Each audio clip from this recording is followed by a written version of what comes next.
I knew the moment I stepped through that beige front door that the day was going to collapse into something ugly. The house smelled faintly of burnt toast, the way it always did when my father had tried to make breakfast and gotten distracted by whatever cable news channel he was glued to. I could hear the muffled sound of the television in the living room, even though the volume was down. My mother was already at the sink rinsing dishes that were spotless, just swishing water over plates she hadn't actually used. It was her way of avoiding conversation. The dining table was already set, eggs cooling on their plates, sausage stacked unevenly over toasted bagels. It was supposed to be family brunch, but nobody looked up when I walked in. No one said hello. No one asked how I'd been. Jake gave me the smallest nod from his corner seat. The kind of nod that said he noticed me, but wasn't sure if noticing would get him in trouble. Lindsay sat near the head of the table with her mimosa tapping away on her phone like she was waiting for a better invitation. Her posture was all rooftop brunch in Manhattan, even though we were in the tacky beige dining room of our Ohio house. I didn't expect balloons or a parade, but I expected something more than silence. I pulled out a chair and sat down like a neighbor who had wandered in by accident. The silence stretched, broken only by clinking silverware and the sound of Lindsay's nails hitting the screen of her phone. Finally, she looked up at me with that half-smirk she'd perfected since childhood, the one that made every word she spoke drip with condescension. "It's cute," she said, voice sweet and cruel in equal measure. "It's cute you still show up like you matter." The words landed like a stone tossed into an already stagnant pond. Ripples spread, but no one reacted. My father chuckled low like he'd just heard a good joke on the television behind him. My mother didn't flinch. She kept chewing her food as though nothing had been said. Even Jake, my one quiet ally, didn't look up. I sat there buttering my stale bagel, chewing each dry bite like it was tethering me to the floor. I didn't blink, didn't give Lindsay the satisfaction of a retort. Something cracked inside me then. Not a scream, not a spark, just a clean break. The kind you don't feel until you try to lift something heavy and realize your bones don't carry the weight anymore. I finished, quietly pushed back my chair, and said I had errands to run. No one asked what kind. No one asked me to stay. That night, lying awake in my apartment, I replayed every moment. The chuckle, the silence, the smirk, the years of being invisible unless someone needed me to pay fix or clean up their chaos. And something inside me whispered enough. The next morning, I opened my laptop and logged into every streaming service account the family used. Hulu, Netflix, HBO, Spotify, even the ridiculous Hallmark subscription my mother had begged me to get last Christmas so she could watch the same recycled love stories on repeat. Every account carried my name, my card, my responsibility. I'd set them all up because years ago they didn't know how.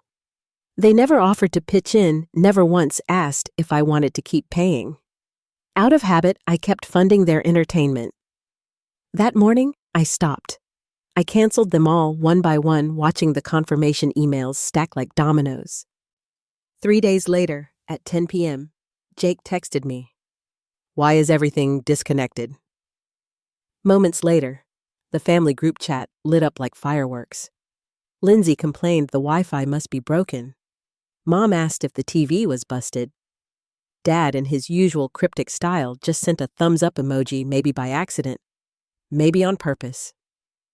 No one asked me directly. No one thought I mattered enough to ask. I didn't reply. I watched the chaos unfold like a spectator in the rafters of a burning building, finally safe from the heat. But that was only the beginning. That same night, I opened another folder on my laptop, one I had labeled TC Property. TC stood for Traverse City, the so-called family vacation house, the one my father had transferred into my name 4 years ago when he feared a lien and wanted to protect it. He'd told me it was temporary, a paper thing, something we'd undo when things calmed down. The thing is, nothing ever calmed down, and he never brought it up again. Neither did I. The house sat under my name, my deed, my responsibility. So I listed it. I didn't even drive out there. I emailed an agent the photos I had taken last summer, told her to price it to move. By Friday, we had 2 offers, one in cash. I accepted. That evening, my phone rang. Unknown number. Normally, I'd let it go to voicemail, but something in me wanted to hear the sound of what was coming. I answered. "This is Ronald Beringer, calling on behalf of your father." His tone was professional, but carried the edge of practiced intimidation. "Your father has recently become aware that the Traverse City property was listed. He is understandably distressed.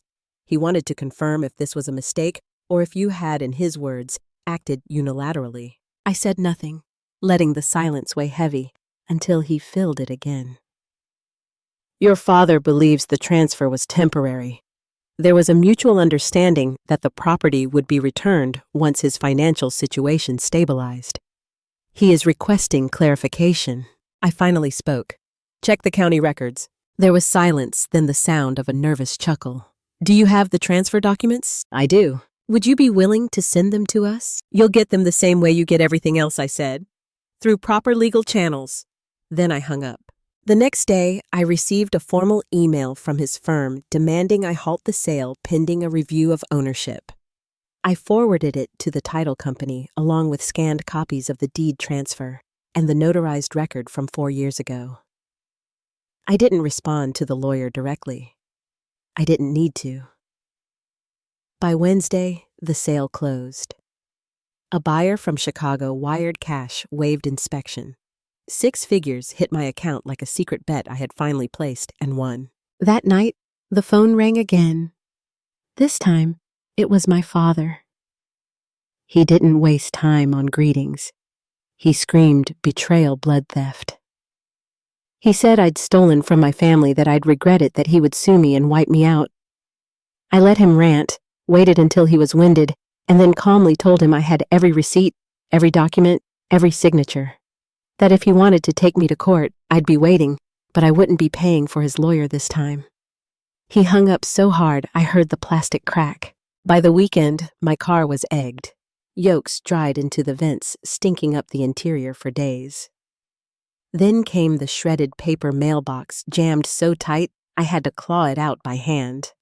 After that, my tires slashed one at a time, week after week, just enough to cost me money, but not enough for insurance to cover.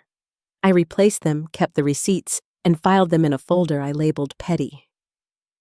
I said nothing to anyone, because silence, I was starting to learn, is not weakness. It's power starving the hungry mouths that feed on your reaction. I didn't say a word to anyone about the ruined tires or the mailbox confetti. I stopped feeding the old machine with my outrage. Instead, I looked for the loose wires still connecting me to the life I said I was done with, and found the thickest one first: Lindsay's car loan. 2 years back, she'd cried in the driveway about bad credit and a repo from college that still shadowed her, swearing up and down. She only needed my signature and would handle every payment like a responsible adult. She missed the first due date. I paid it because I didn't want her credit to crater further. The second month came and went, and apparently, good intentions did not include a calendar. I set up autopay with my card and told myself it was temporary, just until she found her feet. 24 months later, I had funded her wheels, her insurance, and her talent for explaining away overdue notices as if they were weather you simply drive through. That Friday, while the memory of drying egg in my car vents still coated my patience, I opened the loan portal and canceled autopay. No announcement, no lecture, just a clean severing. I closed the laptop, turned off my phone, and let the silence do the work I had always spoiled with explanations. By Monday morning, my screen lit up like a slot machine. 9 missed calls, 7 voicemails, 13 texts, all from Lindsay, who never called unless her life had spun so far out it needed a tow. At first, there was the theater of confusion. "Hey, did the payment glitch?" Then the accusation arrived, sharp and ridiculous. "If this is some power play, it's not cute." I drive to work. There was a lull the window in which she realized anger costs more than humility. At 11:32, the family group chat erupted. A screenshot of her portal, the red banner screaming payment, failed the clockwork rhythm of blame already warming up. Dad typed, "Fix it," like a monarch issuing decrees from a sagging recliner. Mom wrote about how we were not this kind of family, as if that thought could cancel the last decade. Jake's accidental thumbs up floated there like a tiny rebellion and made me snort in the quiet of my kitchen. I didn't respond. I deleted the thread. I didn't need to read a chorus I had already memorized. 2 nights later, Jake texted privately. He didn't ask if I'd cut the payments. He already knew. He wrote that everyone in the house was spiraling, that Dad had slammed a door hard enough to crack the frame, and Lindsay was calling friends she never paid back to beg favors. Then he said the one true thing anyone in my family had said to me all year: I need to get out of here. I told him to be ready the next day after work and drove with fast food between us and windows down so the fryer smell wouldn't linger. We took the long way to an older building I'd found in a neighborhood none of us ever visited on purpose. The stairwell was painted the kind of off-white that has forgotten it used to be brighter. The floors were clean, the manager straightforward the rent fare because the view was of a bus stop and not a river. I handed Jake a ring of keys. He stood in the middle of the empty living room with his hands in his hoodie and asked why. I told him the truth. It was a loan, not a rescue. Not a, I would front the deposit first month last month and the boring startup costs that bleed you before a paycheck ever arrives. Then he would pay me back not to punish him, but to keep him tethered to his own forward motion. He nodded and said okay in a voice that sounded like a vow he was making to the person he had avoided becoming. We swung by the house after dark. He moved with the stealth of a child, hoping not to wake the monster grabbing a backpack and his PS4, while the hallway lights hummed like they were embarrassed to witness the scene. No one asked where he was going. No one even came to the door. We drove the city in easy quiet, and I felt the smallest lightness lift inside my ribs. At the apartment, I set a Wi-Fi router in his name on the counter, stocked the fridge with eggs milk, and the patience of a person who has learned not to rush the good. He stood in the doorway of his bedroom and exhaled like a man untying a knot only he had known was strangling him. At midnight, my phone buzzed. "This is the first time I've heard myself think in months," he wrote. I didn't answer because some gratitude you keep whole by not touching it. The weeks that followed were both ordinary and revolutionary. I built 2 folders on my laptop, like small, neat altars to the life I was choosing, petty for the photographic evidence of vandalism and the receipts for new tires. Family fallout for the savings that appeared once I stopped underwriting other people's comfort. I tallied the subscriptions I'd cut, the auto drafts I'd killed, the late fees I'd paid to prevent someone else's poor planning from metastasizing.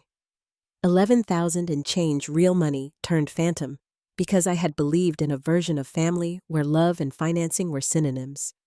On the other side of the ledger sat Jake's expenses, 3,000 and a sliver to stabilize him furniture, donated from friends who liked who he was becoming, a bus pass.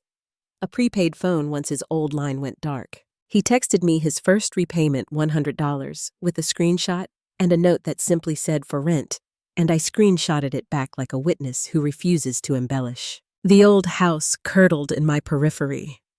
Lindsay posted fewer cryptic stories after the repo notice clicked its handcuffs. She sold the Audi and turned up in a 10-year-old Honda that told more truth than her last 5 captions combined. Dad locked his office door and retreated to the basement, his recliner a throne that smelled like surrender.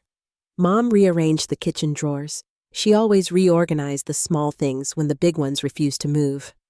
Family photos that included me vanished from the hallway as if erasing the record might reverse the math. I did not call to ask why. I learned the discipline of leaving questions unanswered when the answer is already carved into the walls. Then the fraud alert pinged my phone. A dealership one town over had accepted an application tied to my social and bounced it against the freeze I'd placed after the Traverse City sale. I called, and a polite man explained that a woman had come in claiming I had authorized her to apply in my name. He wouldn't give a name. He didn't need to. I filed the report with a calm that would have terrified the earlier version of me, the one trained to soften my voice, to be allowed my own facts. I didn't confront anyone.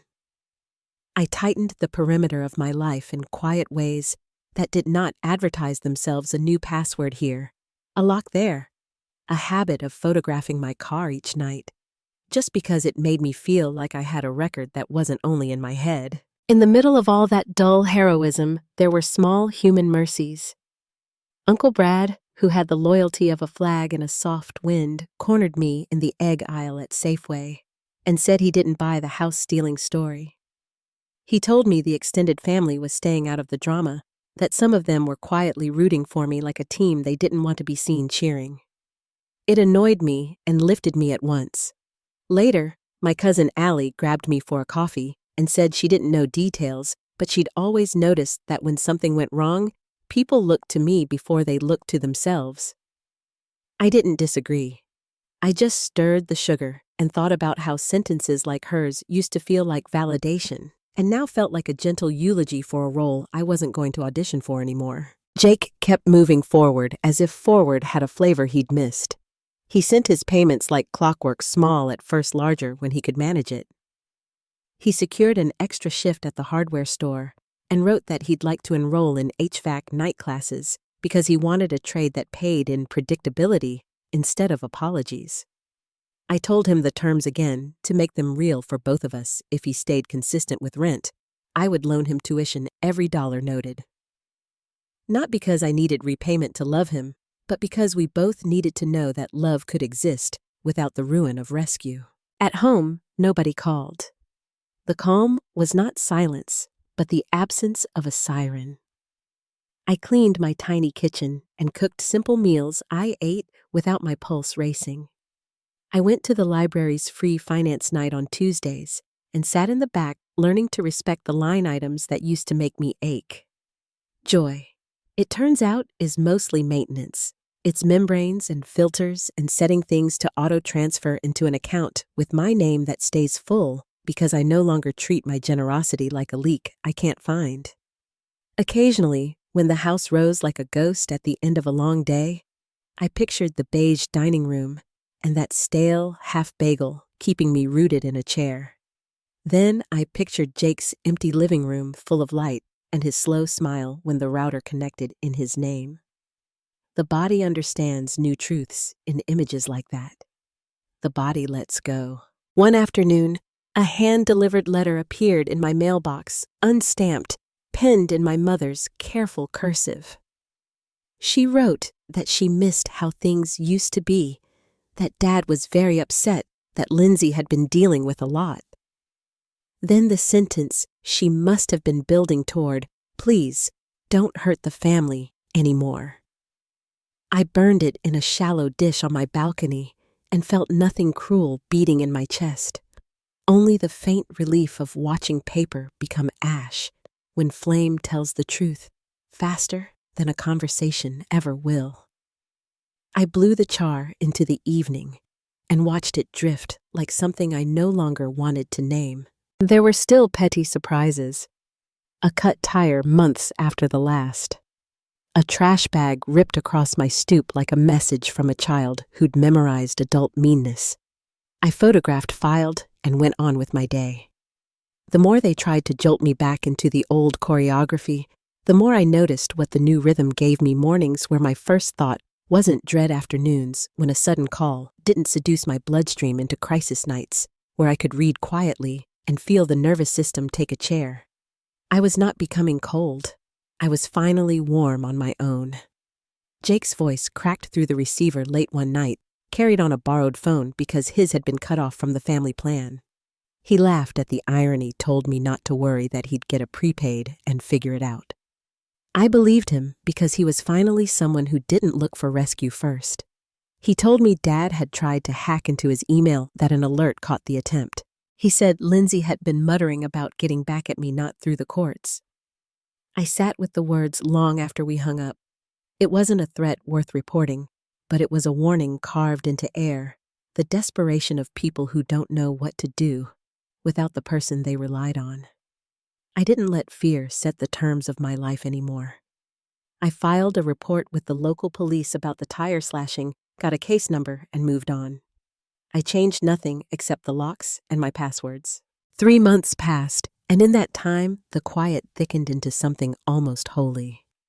Lindsay had sold the Audi after another repossession notice swapped it for a 10-year-old Honda she paid for in cash with money she either scraped up or begged. Jake said she still barked orders in the house like she was running an empire, but her empire was a beige kitchen and a family who had long since stopped listening. Dad hardly came upstairs. He sat in the basement like a relic in a museum, muttering at the TV, beer in hand, the smell of dust and bitterness surrounding him. Mom coped by moving furniture around and relabeling things in the kitchen, small battles she could win, while the larger war devoured itself quietly. My photos disappeared from their hallway walls, erased as if I had never lived there. They told relatives I had betrayed them, that I had stolen, turned my back on blood. But they always omitted the details. They never said I paid for years of streaming car loans, emergency bills, and the vacation house that had sat in my name for 4 years without a single request to give it back. They never admitted that Lindsay laughed at me over brunch while my father chuckled and my mother kept eating as if my humiliation was just background music. Uncle Brad caught me at a gas station and said, "Heard they're still mad. Heard you're still winning." He looked around like someone might overhear him. "Most of us think you did the right thing. We just didn't know how to say it without blowing everything up." I smiled, finished filling my tank, and left without explaining. Winning didn't feel like triumph.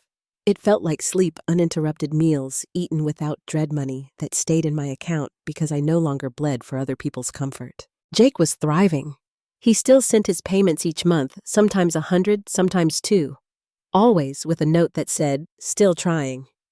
He learned to cook. He sent me a photo of his first decent omelet, proud, as if he'd built a cathedral.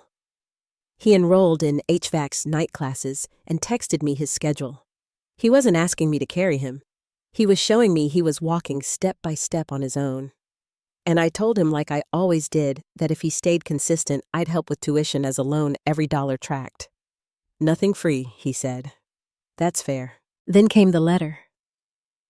Folded, hand-delivered, no stamp, my mother's handwriting. She wrote that she hoped I was okay, that she missed how things used to be, that Dad was upset, and Lindsay was struggling. And then the line, "Please don't hurt the family anymore." I stared at it for hours. The nerve of that sentence. As if everything I had given the years of covering their mess, the house in my name, the payments, and the silence had been violence, not love. As if my withdrawal was destruction, not survival. I burned the letter in a dish on my balcony, watched the flames lick the paper into ash, and let the night wind carry it away. I checked my folder labeled Family Fallout one evening and ran the numbers again. In 2 years, I had poured over $11,000 into Lindsay's car. In just a few months of cutting cords, I had saved nearly $8,000, even after paying Jake's deposit, groceries, and tuition help. That money was mine now, but more than that, the hours of labor behind it finally belonged to me. For the first time, I saw how many years I had spent trading my sweat for other people's leisure. I started to feel something new. I didn't want an apology anymore. I didn't want their acknowledgement, their explanations, their attempts to rewrite history in cursive letters. I wanted peace, and I had it, the extended family murmured. My cousin Allie took me out for coffee and admitted she never believed the stories my parents spread. She'd seen me carry too much for too long. "They always expected too much from you," she said. I stirred my drink and thought about how sentences like that used to feel like validation. Now they felt like a small eulogy for a role I wasn't auditioning for anymore. At Jake's apartment, we sat on his ratty couch while he tried to fix a wobbly chair someone had given him. "Feels good," he said, tightening the screws with a borrowed tool. Feels good to fix something instead of throwing it out. He was talking about the chair, but I heard something bigger in it. He was learning what no one in our house ever had: how to build rather than destroy, how to mend rather than bleed. One night, I opened the window in my apartment and let the air in. It was cool, clean, nothing special. But it was mine. No shouting in the background, no guilt gnawing at me, no sudden requests at midnight that twisted my stomach into knots. Just silence. And for the first time, the silence didn't feel empty. It felt full. The silence grew into a rhythm I trusted. Days became predictable, not in a dull way, but in a way that felt safe, like I had finally stepped off a ship that had been storm-tossed for decades. My mornings weren't swallowed by frantic texts about overdue bills or subscriptions gone dark. My afternoons weren't interrupted by Lindsay's voice memos disguised as emergencies. My nights no longer carried the low hum of dread waiting for a phone call that would demand another piece of me.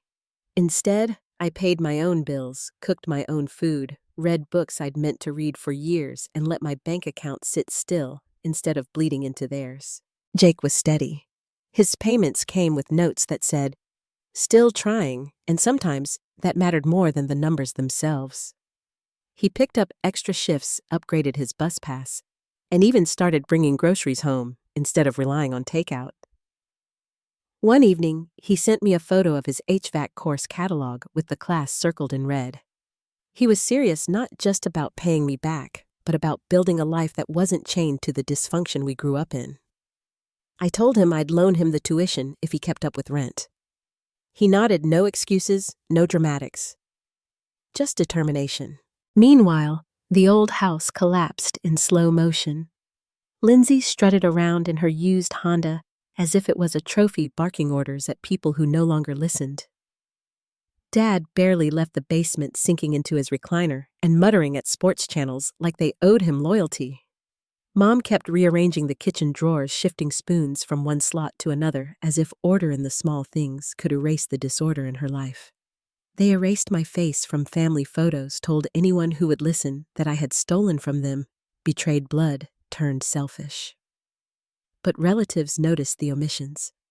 They knew about the years I had quietly paid for everything the house signed into my name, the car loan I carried alone.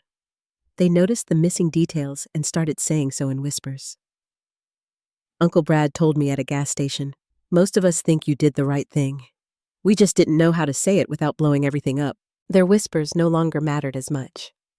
What mattered was the peace filling my apartment. One night, Jake came over carrying the wobbly chair he'd been working on. He set it down, tightened the last screw, and sat on it with a grin when it didn't creak. "Feels good to fix something instead of throwing it away," he said. I saw the reflection of something deeper in his eyes. He wasn't just talking about furniture. He was talking about himself, about us. The family chat, once buzzing with demands and passive-aggressive complaints, went silent. Lindsay stopped posting cryptic stories. Dad stopped trying to pick fights. Mom stopped writing letters. Their absence was loud, but it didn't ache. It felt like proof that the boundaries I'd built were holding. The quieter they became, the freer I felt. Sometimes, though, I thought back to that Sunday brunch. The stale bagel I chewed like it was the only thing anchoring me to the floor. The smirk on Lindsay's face, the chuckle from my father. The way my mother didn't even look up. That day had cracked something open in me, but it had also freed me. I had walked away, and for once, I hadn't looked back. A cousin mentioned that Dad had floated the idea of contesting the Traverse City sale publicly to save face. For a brief moment, I felt the old panic rise, the fear of lawyers' costs, accusations, but then it slid off me. Public meant paperwork. Paperwork meant dates and records. Records meant the truth. And I had every receipt, every notarized deed, every transfer signed in ink. If he wanted that theater, I could hand him the program. But he never followed through. Maybe his lawyer warned him, maybe he realized discovery would uncover too much. Or maybe he just didn't want to risk finding out that I was stronger than the story he'd told about me.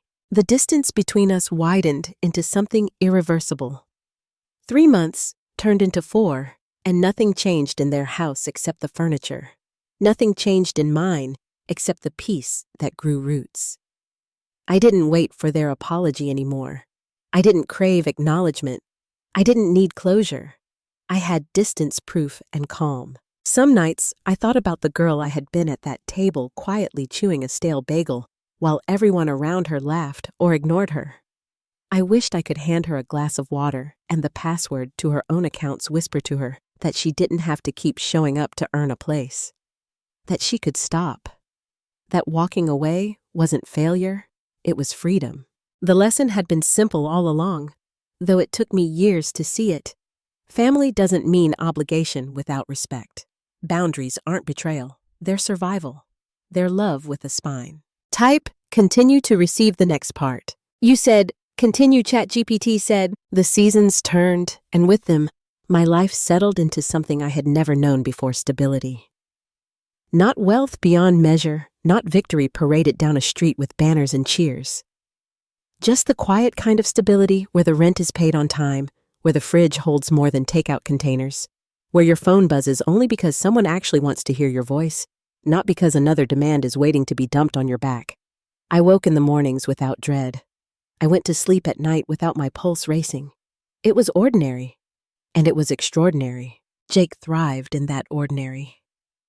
His payments arrived on the dot, sometimes with notes that read, "Still trying," sometimes just the number and the date, but always there.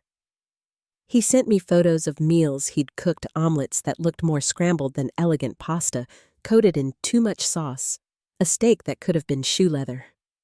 But each one mattered. Each one was proof he was building something. His HVAC classes started, and he texted me his schedule, proud that his life had shape. He wasn't asking me to carry him anymore. He was asking me to notice that he was walking. Meanwhile, the old house shrank into itself.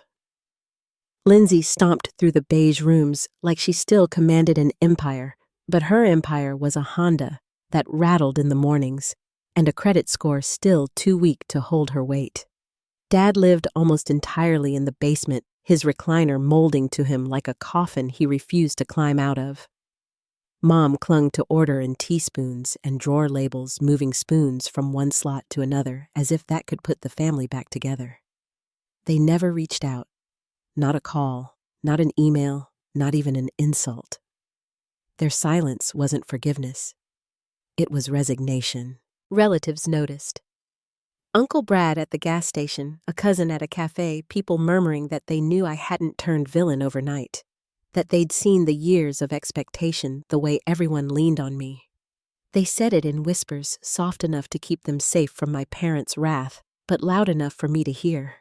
For once, I didn't need their validation.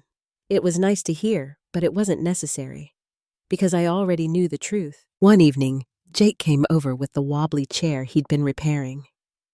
He set it down, sat on it, and grinned when it didn't creak. "Feels good to fix something instead of throwing it out," he said. I laughed, not at the chair, but at the poetry he didn't know he was speaking. That was the difference between him and the rest of them. He was learning how to repair, not destroy, how to own his mistakes, not bury them under someone else's labor. He was building, screw by screw, a life no one could repossess. I thought again of that brunch, of Lindsay's smirk, of my father's chuckle, of my mother's blank silence. I thought about the bagel I had chewed like it was the only thing tethering me to the floor.